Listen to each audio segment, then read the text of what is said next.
So it's just smudging here, bringing ourselves into that sacred place, that beautiful place. Welcome. Welcome, everyone. I'm Wake, your host for Shaman to Shaman, where we bring you interviews, shaman to shaman, healer to healer, teacher to teacher, with shamanic earth-based healers and teachers from around the world. Today, we've invited Wolf Martinez to share some of his stories of a shamanic life and to tell you about his passions, practice, and global service. Wolf lives in Santa Fe, New Mexico. He is a multi-dimensional man, a ceremonialist, a storyteller, and most importantly, authentically himself. Hello, Wolf. Welcome to Shaman. Hey, Wake. It's an honor to be here. I'm going to tell the people a little bit more about you, and then we'll carry on. Okay. Wolf's Shaman Directory profile states the following, among other things. I dance. I attempt to walk lightly on our Mother Earth.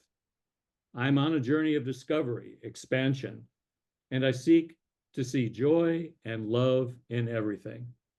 I enjoy living life following Spirit's guidance. I'm a student who teaches yes.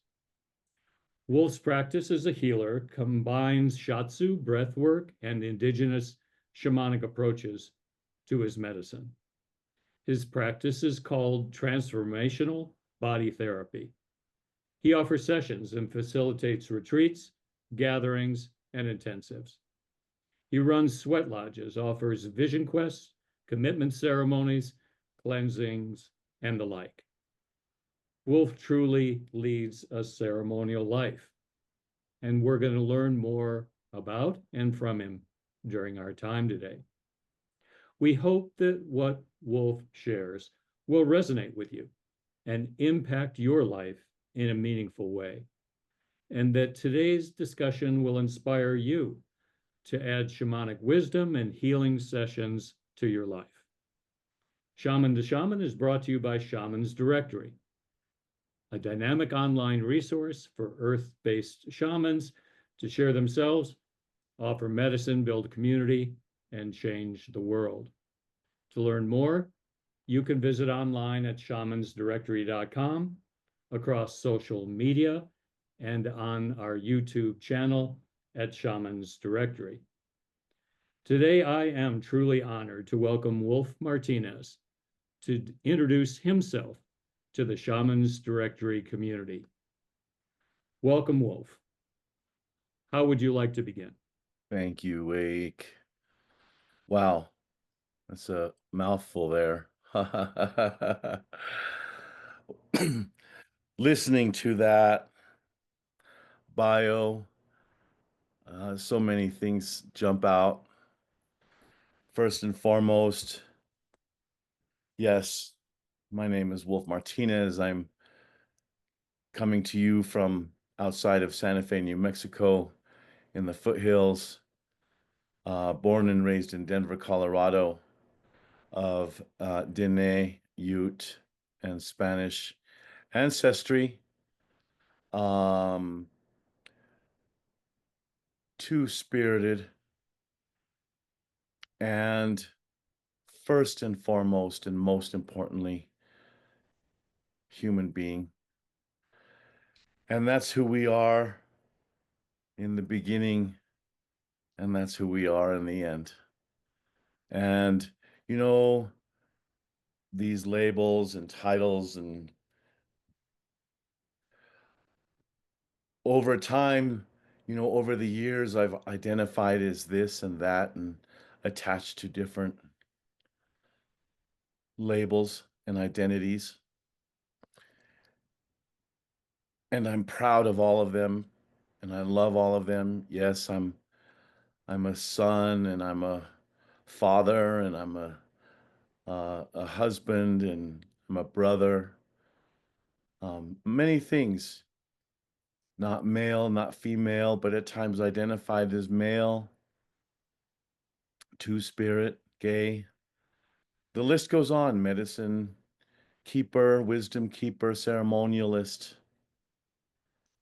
But as I have approached this grand adventure of life for myself, I see if I attach to any of these labels and identities, they tend to get in the way of realizing, my true self, our true self, at the core of who we truly are. You said I lead a ceremonial life. And, you know, one of the things that I've learned over the years is that walking the red road, if we say that we're walking the red road, doesn't mean, just on the weekends that we have ceremony. It doesn't mean, just at the times that we're participating in a ceremony, whatever ceremony that may be, but it's every day. And every day, if we apply what we learn in the ceremony and live that way, we seek to apply those things.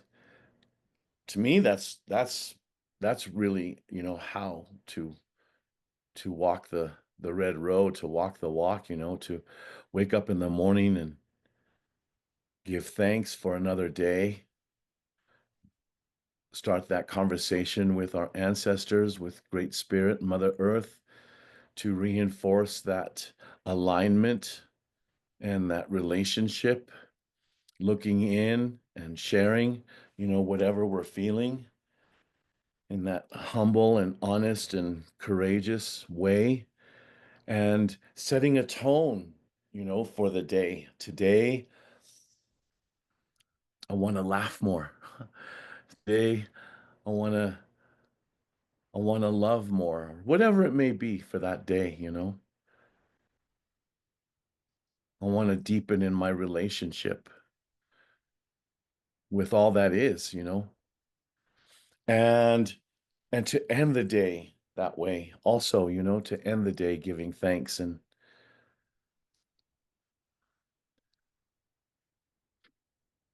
let me, reflecting on all the things that you said here. Um, yeah, I started doing body work, shiatsu, at the same time that I became initiated in these traditions. I came to these ways later in life. Um, I started out as a kid. Um, I would see those spirits. I would I would know the spirits were near. I would see them, I would hear them, I would feel them, I would know their presence. And yet I wasn't raised in a house that, my parents, they didn't understand, you know. I wasn't raised in these traditional ways. My parents didn't know about our ancestors' traditional ways. And as time went by, 8 or around 8, I'm guessing, I heard a voice, one of those spirits talked to me one day and said the questions that my questions could be answered by my indigenous ancestors. And that just turned on a light, the knowing that there were answers to my questions, and a light that, oh, okay, um, to pay more attention to that side of my ancestry. I didn't have the opportunity, I read books and it was mostly through media until I was about 29, when I was in that dark place of losing a will to live and partaking in drugs and alcohol. Thankfully, not heavy drugs, but um, avoiding avoiding the pain, avoiding myself. And I didn't even realize that there was a self to be in relationship with. But at that age, at that stage in my life at 29, in that dark place, I lost my will to live. And it was then that I was invited to my first gathering. I was living in Manhattan at the time, New York City. And there was a gathering upstate New York with a Micmac elder, a Micmac and a Cree elder. And they would be having sweat lodges and ceremonies. And when I received that invitation, everything inside of me screamed yes. And it was clearly an answer to a prayer that I had been praying since I was that little boy. And so I went to that gathering, and on the first night, those spirits that I had seen when I was young came back, and I could see them again. And we played, and it was a reunion. It was like a family reunion. And then as the days proceeded, I went deeper and deeper into these ceremonies, talking and sweat lodges. And I knew that I had come home. I knew that I had found, where I belong. It was a sense, that sense. And for those that have ever, you know, considered suicide or lost their will to live, that belonging, that sense of belonging, there there isn't one, there isn't that sense of belonging. And so to feel that was new. And it filled me with passion, and it filled me with curiosity and a sense of adventure that remains to this day, thank goodness. And I see every day as an adventure, an opportunity. No matter what arises, no matter what shows up, it's part of the opportunity to grow, opportunity to expand, to wake up. And so this is something I realized in that very first ceremony, and has continued, over the years, 30 years, more than 30 years now. And in this place, I see that the ceremony isn't something that just happens over there. It's something that life is the ceremony. Life is the ceremony. And when we're in that lodge, or in those sacred places, we learn to let our voice come from the heart, and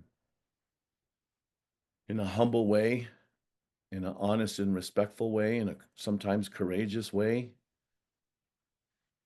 And if we apply everything we learn in the ceremony to our life, we learn more and more to communicate in that way. And it's through that communication, right? Through that use of right language, that we open the door to that healthy relationship with ourself, with spirit, with each other, with all of life, with the fire, the water, the wind, the earth, the sun, the moon, the stars, all nations, all people, two-legged, four-legged, winged, the tall standing ones, those that swim, those that crawl. And you know, it's really amazing to remember these things, and to remember them every day. We're human, sometimes we forget. But the remembering is the beauty, right? It takes it deeper and deeper every time we remember. Oh, don't just look at the tree. We can talk to that grandfather, that being is alive. And as much as we admire the beauty of these ones, as much as we love these ones, they're loving us. One thing you've told me in the past, Wolf, is that the traditional form of ceremony is most important, and that you've told me and told us that coming to ceremony, formal ceremony, traditional ceremony, in a humble way, in a respectful way, in a courageous way, teaches us how to live. How did you learn these traditional ceremonies, these traditional ways, and what value do they really have in contemporary life? Well, as I mentioned a moment ago,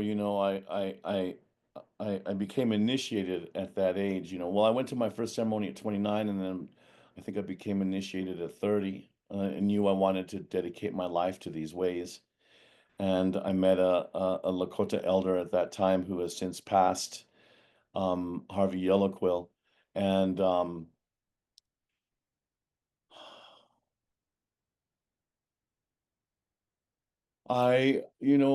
we had ceremony every weekend for years, every weekend for years. And that's how I learned. And I wasn't going with an idea that I would be leading ceremony. I was going because I had found home. I had found, you know, a place that I knew in my heart, in my gut, in my soul. This is where I belong. This is the thing that made more sense than anything ever before. And I dove in. I just gave myself completely to these ways. I had mentioned prior to that first ceremony, um, yeah, I drank and smoked a lot of pot and did drugs and, what 20-year-old kids do, and especially in New York City, and not just in New York City. Um, and I left that gathering, and I never did that again. I never did that again.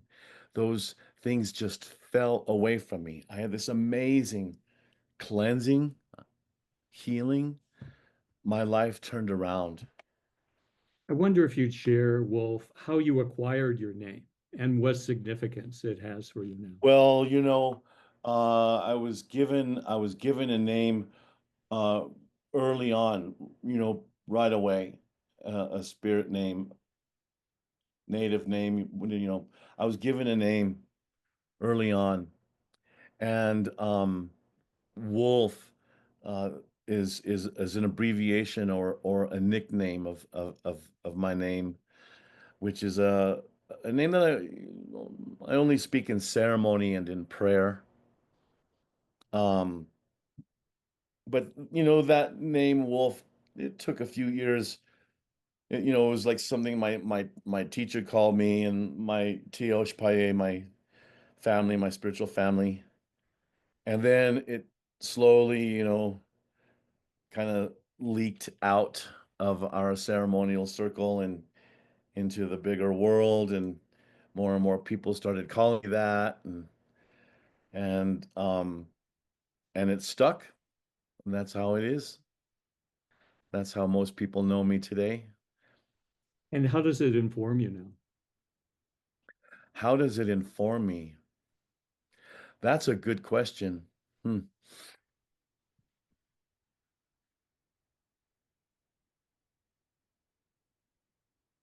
Greg is the name that I was born with, and he still lives in here. But, I never loved that name. I never resonated with that name. I didn't, I didn't, I didn't like that name. And so when they started calling me Wolf, I was like, oh, well, even before they started calling me Wolf, when I was told I was going to get a name, I was like, that was so exciting. I was finally going to get another name. And Wolf is a spirit that, again, I had come to me at a very young age when I was a boy. And so when my teacher named me that, I was like blown away, the, the synchronicity.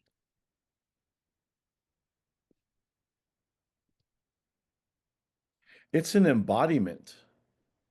It's an embodiment of that spirit. It's an alignment. It's an approach. I think of wolf, I think of family, I think of loyalty, I think of clan, I think of um, leadership, as they say. I think of many things, and some of those things have taken more time to get comfortable wearing. Some of those things were already a part of who I am. Does that answer your question? Beautiful.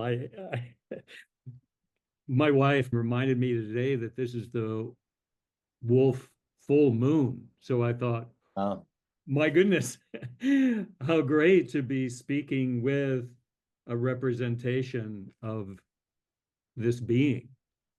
and the wolf and the moon, the full moon specifically, there's an alignment, right? There's a deep relationship. And this particular moon is a potent one this year, but every wolf moon is something, extra special for me. And I think for all of us, this is a very potent moon every year, and this year in particular. I wonder if I could ask you, Wolf, about some of your more impactful teachers or teaching moments. I think people are interested in the indigenous expression and how did you develop the medicine you have? Um, you know what, I'm associated with a number of elders, not just Lakota, but from other traditions. Um,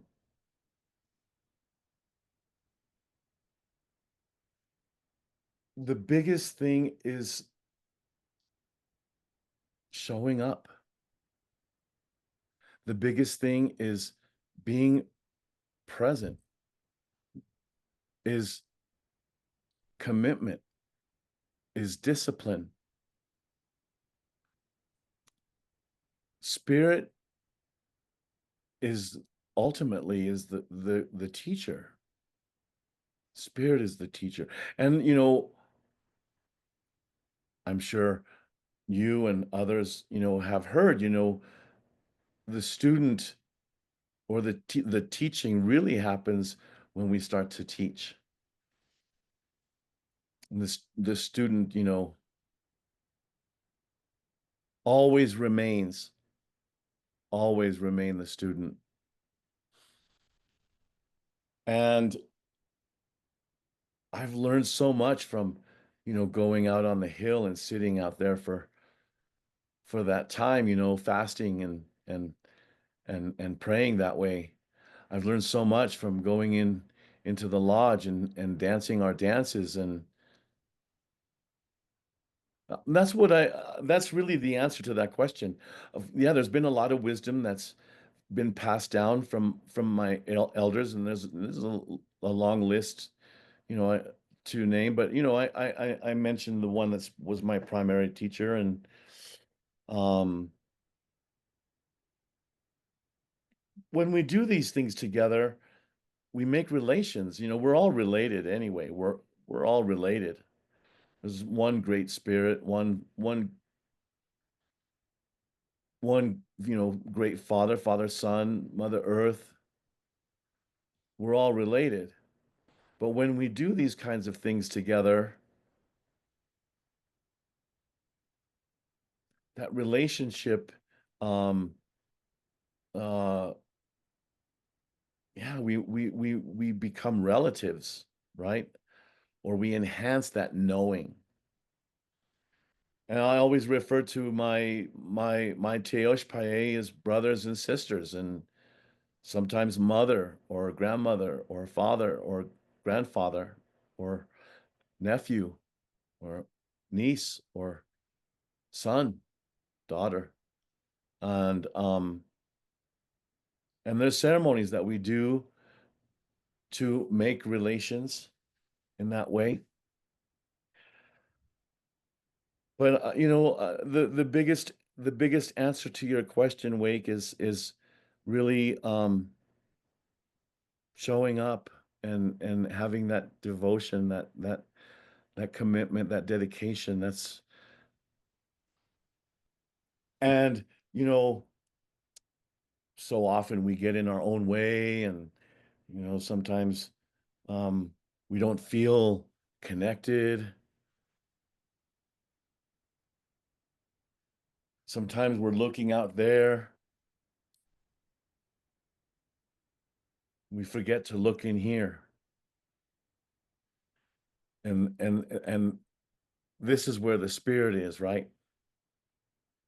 All our ancestors, great spirit, it's all in here. I love this story. I can't remember.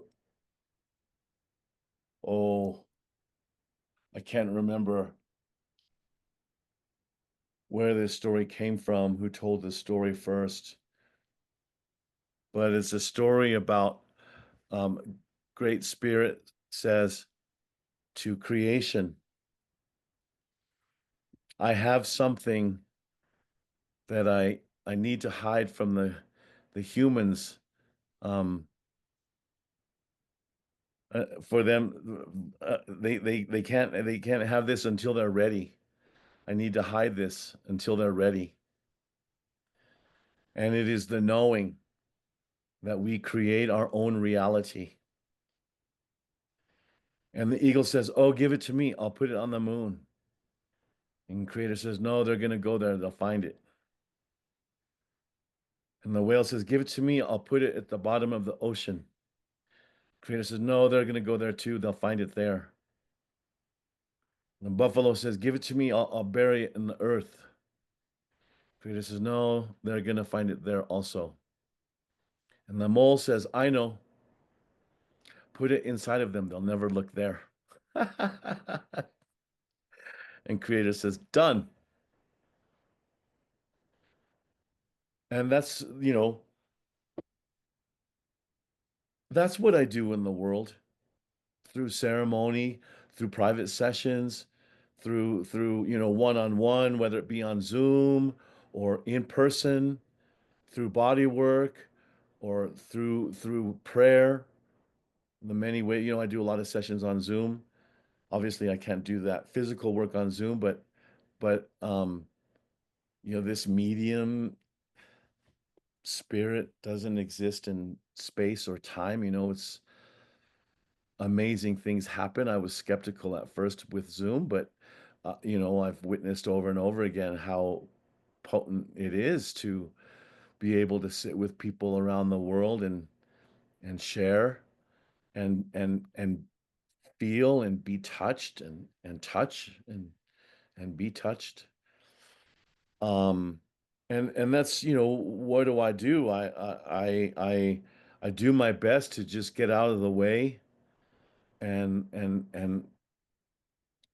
love and allow whatever wants to come through, to uplift. And freedom is a big part of my prayer. Unity is a big part of my prayer. Humanity, relationship. These are key words you know, that I hold close to my heart.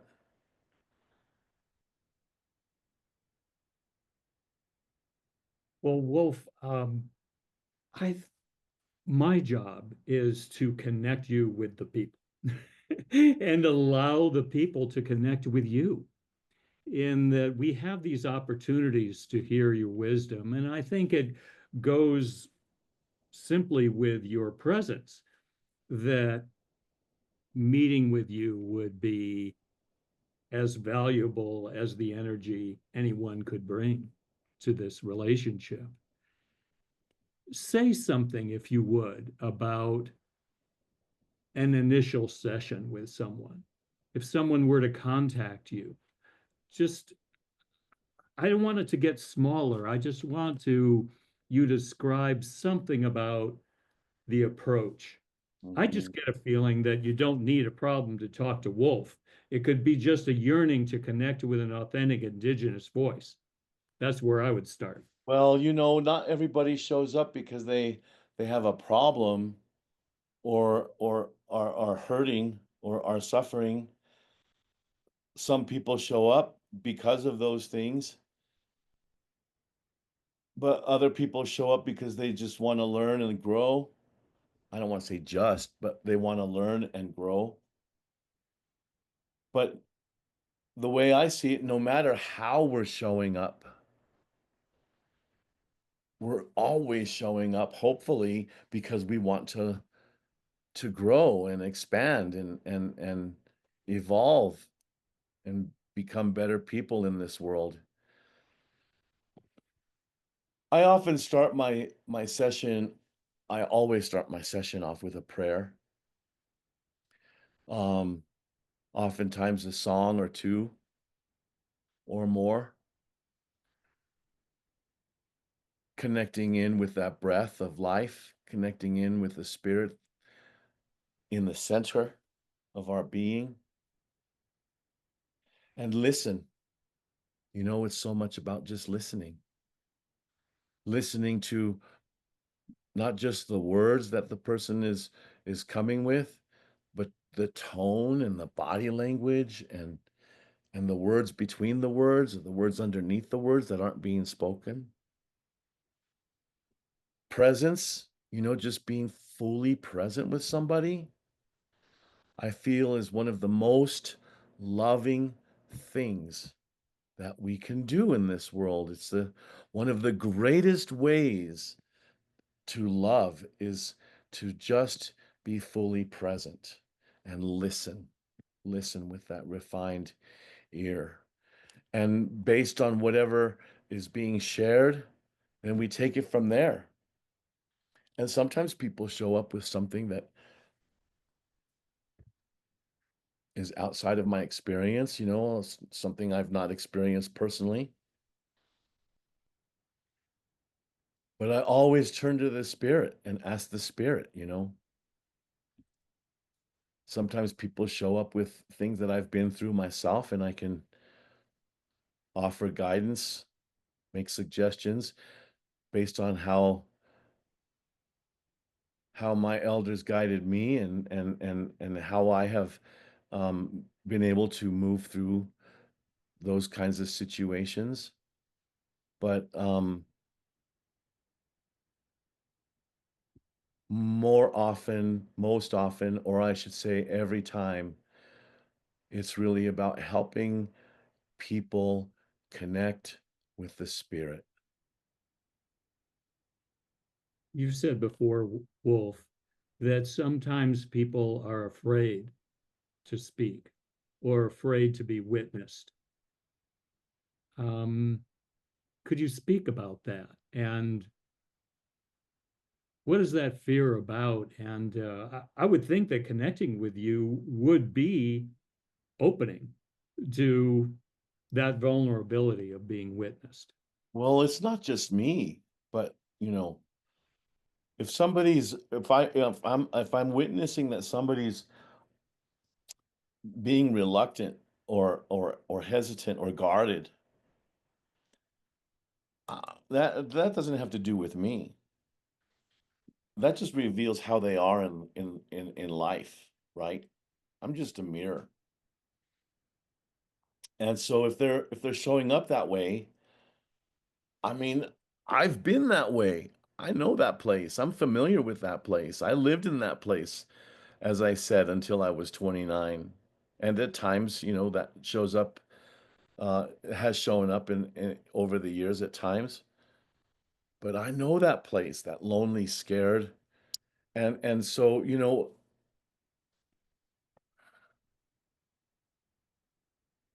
finding a way to be able to embrace and love and let them know that that it's safe,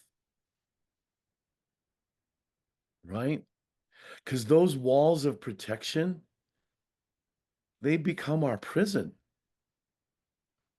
And so if somebody's guarded that way, it's obviously because they've been hurt and they think that the hurt is most real and that they need to guard or protect, put up boundaries. You know, boundaries is a word that so many people use today. You know, it's important to have healthy boundaries. And, you know, I learned so many years ago that word doesn't exist in our language, in the old languages. That word doesn't exist. But we have the word respect. And so for myself, you know, I took that word boundaries out of my vocabulary because one, I lived in that guarded place for so long and it led to despair and righteousness and you know there was a fight and and um and the fight wasn't just with people on the outside, more so it was with myself. And so when I decided, you know, I'm gonna let that go. Oh my God. How freeing is that to let it go? And then as you know, in recent decades, I don't know, the popular use of this word boundaries, for me, I just use the word respect. And it allows for the door to stay open. And if we're respecting ourselves, then we have much respect to give. I think it's a misconception that respect is earned.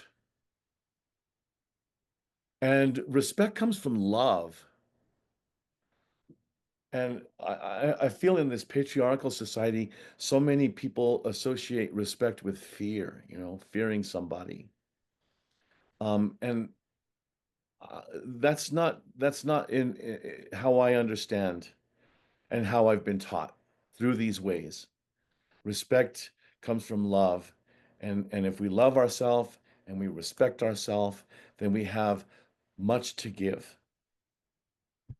And when we give that, then people feel loved and respected and are able to be open and honest and sharing and loving also. I'm going to come back to that word safety, Wolf, because you mentioned that in terms of reaching out. I get a feeling that people reaching out to you to have a session, to sit with you for a time, would truly be witnessed. And who knows what will come in return. But I just feel like I want to invite people to an opportunity to be with you, to sit with you, to be witnessed, to be safe. Thank you. Thank you. Thank you. Thank you. Thank you. I do my best. I do what I can, you know, to live that way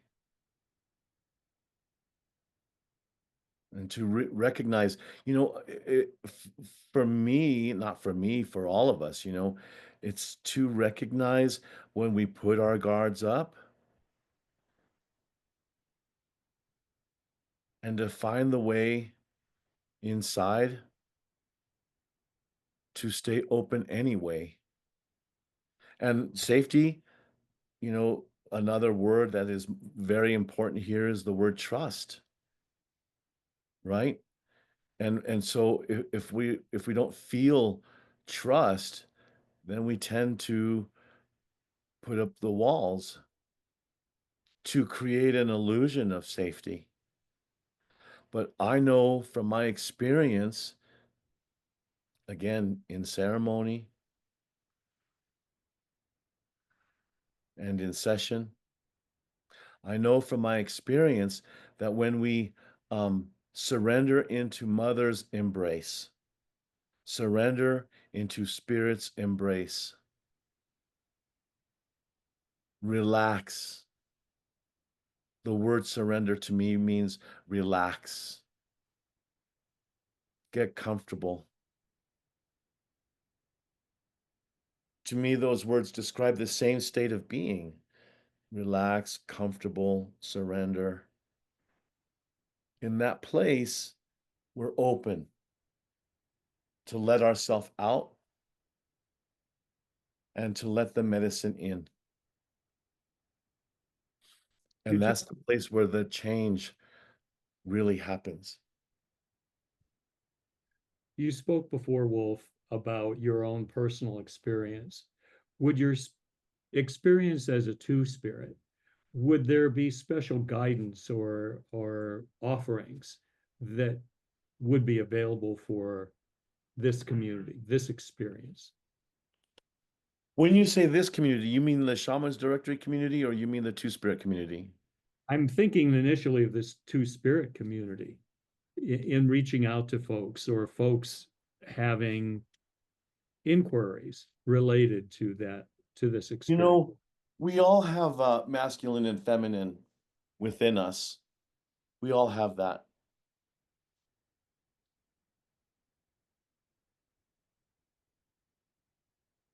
The term two spirit, which is a contemporary term, and it was birthed out of the desire to translate these various words of the third gender and fourth gender people in various languages, indigenous languages, you know, to try to translate these words into English. And the term two spirit is what was birthed, I think, in the early 70s, um, out of a group in San Francisco, a Native American group in San Francisco. And it took hold and became really popularized in the 90s. And to me, the way I understand this term is the effeminate male or the masculine female or the what used to be called hermaphrodite now is called intersexed person with both genders, both sexes. I appear and sound, the book cover is more masculine, but I've always felt since I can remember, always, I was the sissy. I wasn't the athlete. I wasn't the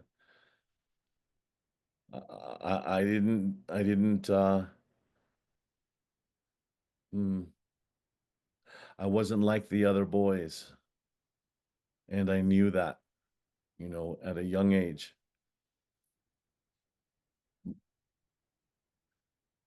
I didn't want to play sports, I wanted to play music. I wanted to learn how to play music. I wanted to sing. I wanted to dance. I wanted to write. I was drawn to the arts. I was drawn to medicine at a young age. I was drawn to. I knew in my gut that what was happening with the doctor, that there was another way. I knew in my gut that there were other ways that were more natural. So it's always been a lifelong thing for me. It didn't just happen when I went to ceremony. It was there before, but going to ceremony gave me something tangible, gives us. I feel we all have it. We all have it. And and the journey for me has been around nurturing my femininity, embracing my femininity, loving my femininity. And then it was, oh, oh, I have to love my masculinity too.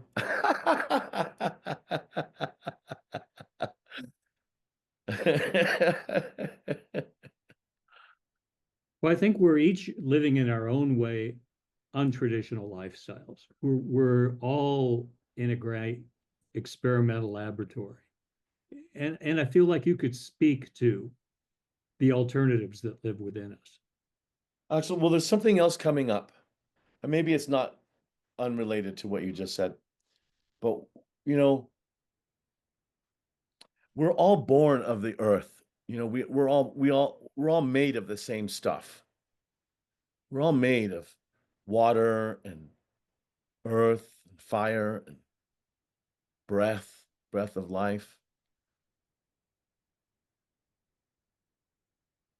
We all come from the earth. We all have, as I said a moment ago, it's inside all of us. We all come from shamanic roots, indigenous roots. I like that word indigenous better. But we all come from that place, right? And so it's not so much about learning. It's more about unlearning and waking up what we already have.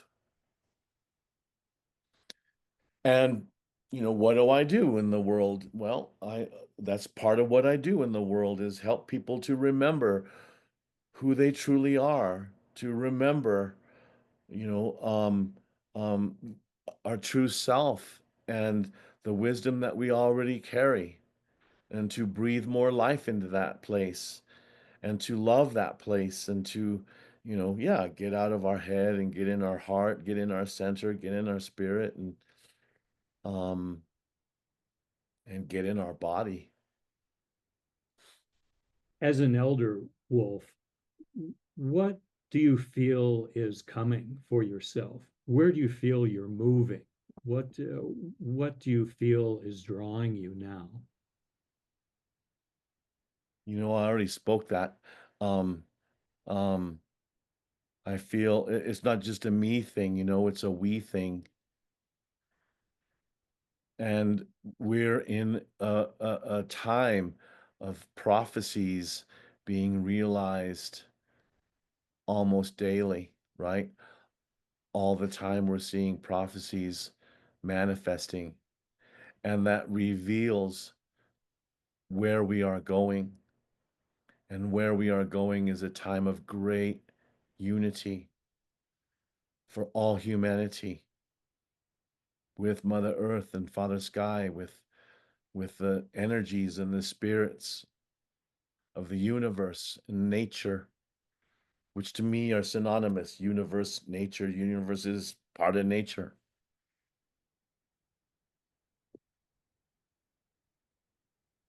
I feel that um, we are all, myself included, being called to take it to the next level. What's your next level?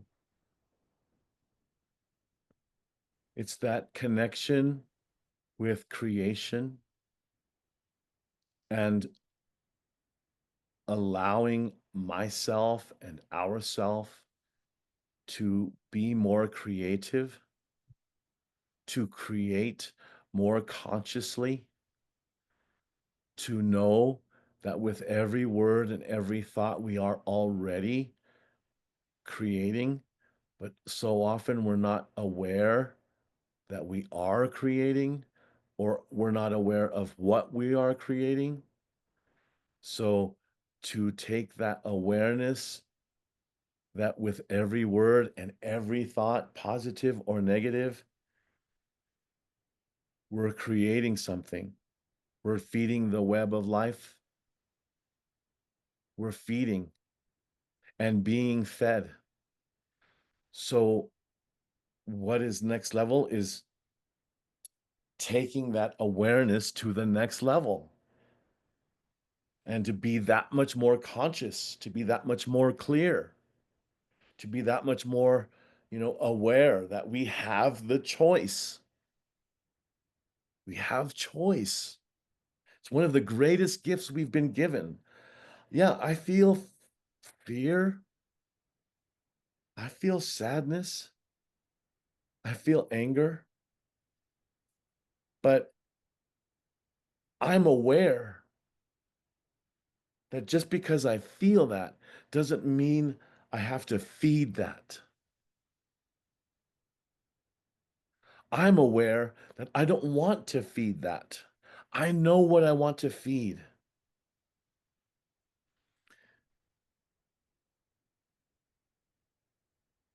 And so that's the choice.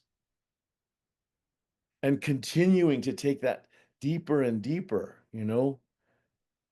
sing more, dance more, paint, draw, whatever your art is, whatever your creation is, healing, medicine, work, To me, sometimes people say, oh, you do healing work. And I say I practice. I practice that. I don't do it. I get out of the way so that it can be done. But, you know, healing arts, I love that term, right? Healing arts.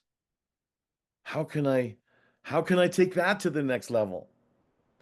And I mean, to be honest, Wake, that is really my focus.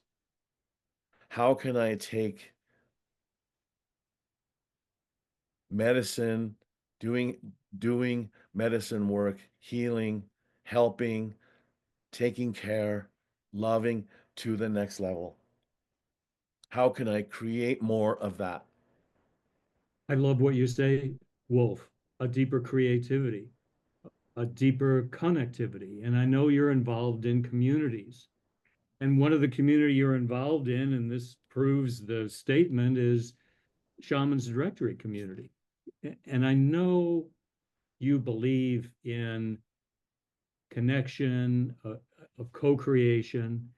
And I wonder if there's any reflections you have about the value of one fire, one medicine, the value of the phrase together, we are even more powerful medicine. Do you have any reflections on that? I mean, I can't agree more. Again, we're in a transition, leaving the last phase of human evolution, which has been the mental emotional phase. Now we're moving into the next phase of human evolution, which some might say is the spiritual phase, but more specifically, it's a place of unity. And we're in this initiation, 20, 30 year transition initiation. And together we are stronger, right? We know this. When we isolate,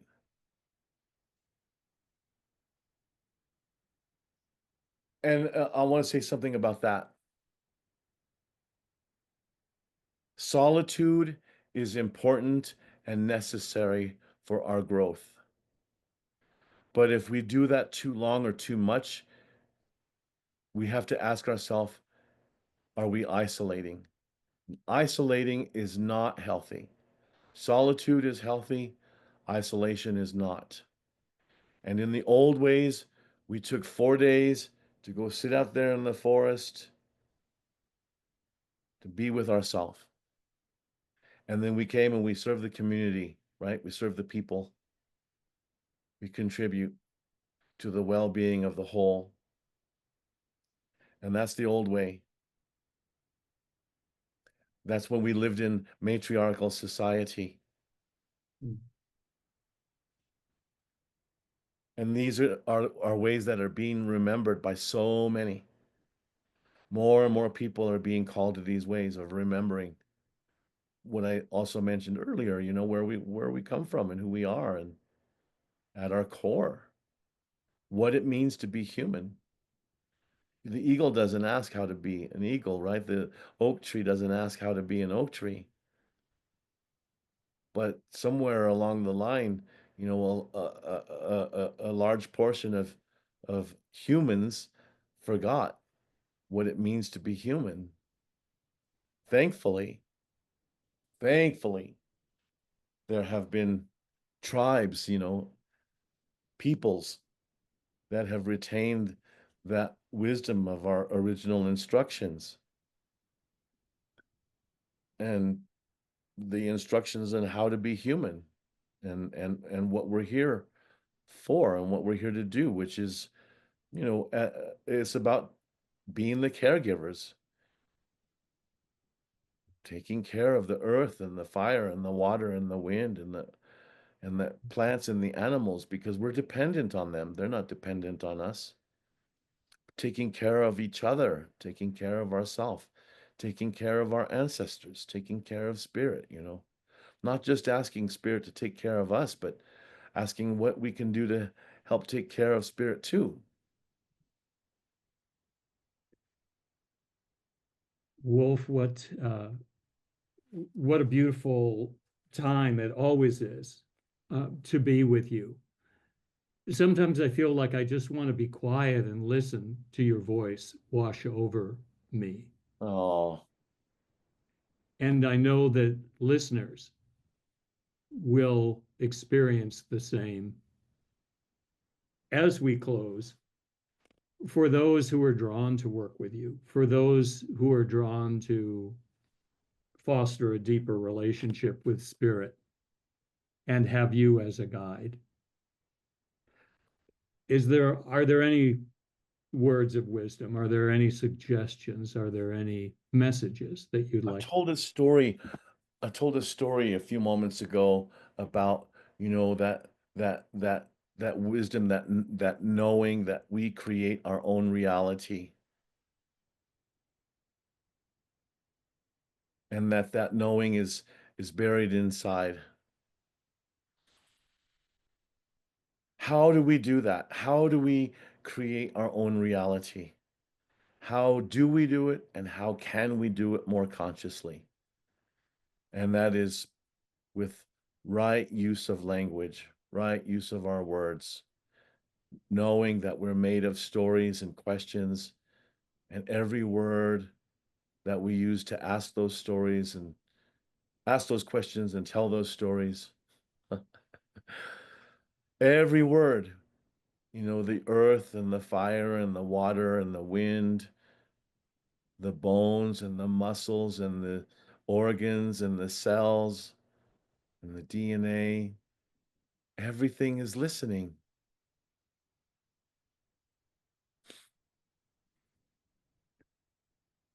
Thank you so much, Wolf. To all those of you who are watching, thank you for joining us. This is one of the ways we get to know one another and a beautiful opportunity to share members of the global community with the world.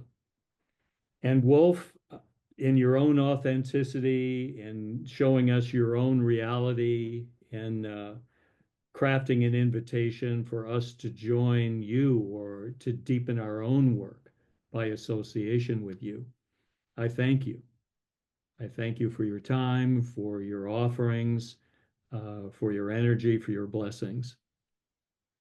Uh, I want to say here, it's not connecting with me, it's connecting with ourself.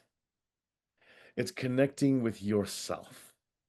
That's what matters. You're in there somewhere, Wolf.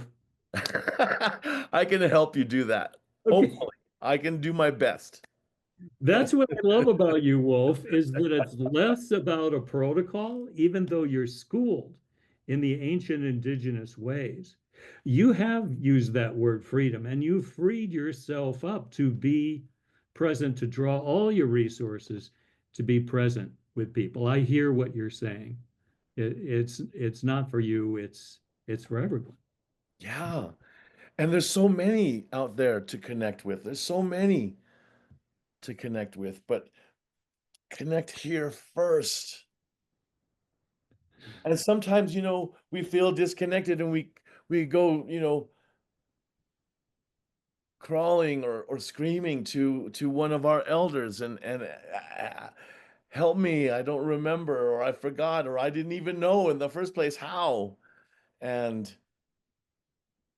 and there's many out there that have helped me and help us, and it's an honor and a privilege to be amongst them. And you are a strong voice You are a strong voice in this choir, in the singing of the indigenous ways and the awakening of that within us. And to your point, Wolf, there are other shaman to shaman interviews. If you care to look at them, they're in the Shamans Directory website, they're on our YouTube channel. We have there replays of our live events and selected presentations, including Wolf's from our Cosmic Fire Summits. And you can learn more about the people Wolf is talking about. You can learn more about Wolf himself through the Shamans Directory website. And we are so pleased, so honored to have these opportunities to meet together, to get to know us more deeply. It's an honor and a privilege. Thank you so much, Wake. You're Wopila. welcome. Wopila. Home and Takwiasin. Thank you so much, Wolf. I hope to see you again. Yes. And let's do it. Let's do it. We'll do an update. And until next time, this is Wake. Thank you so much for joining us. We'll see you around our shared flame. Thank you.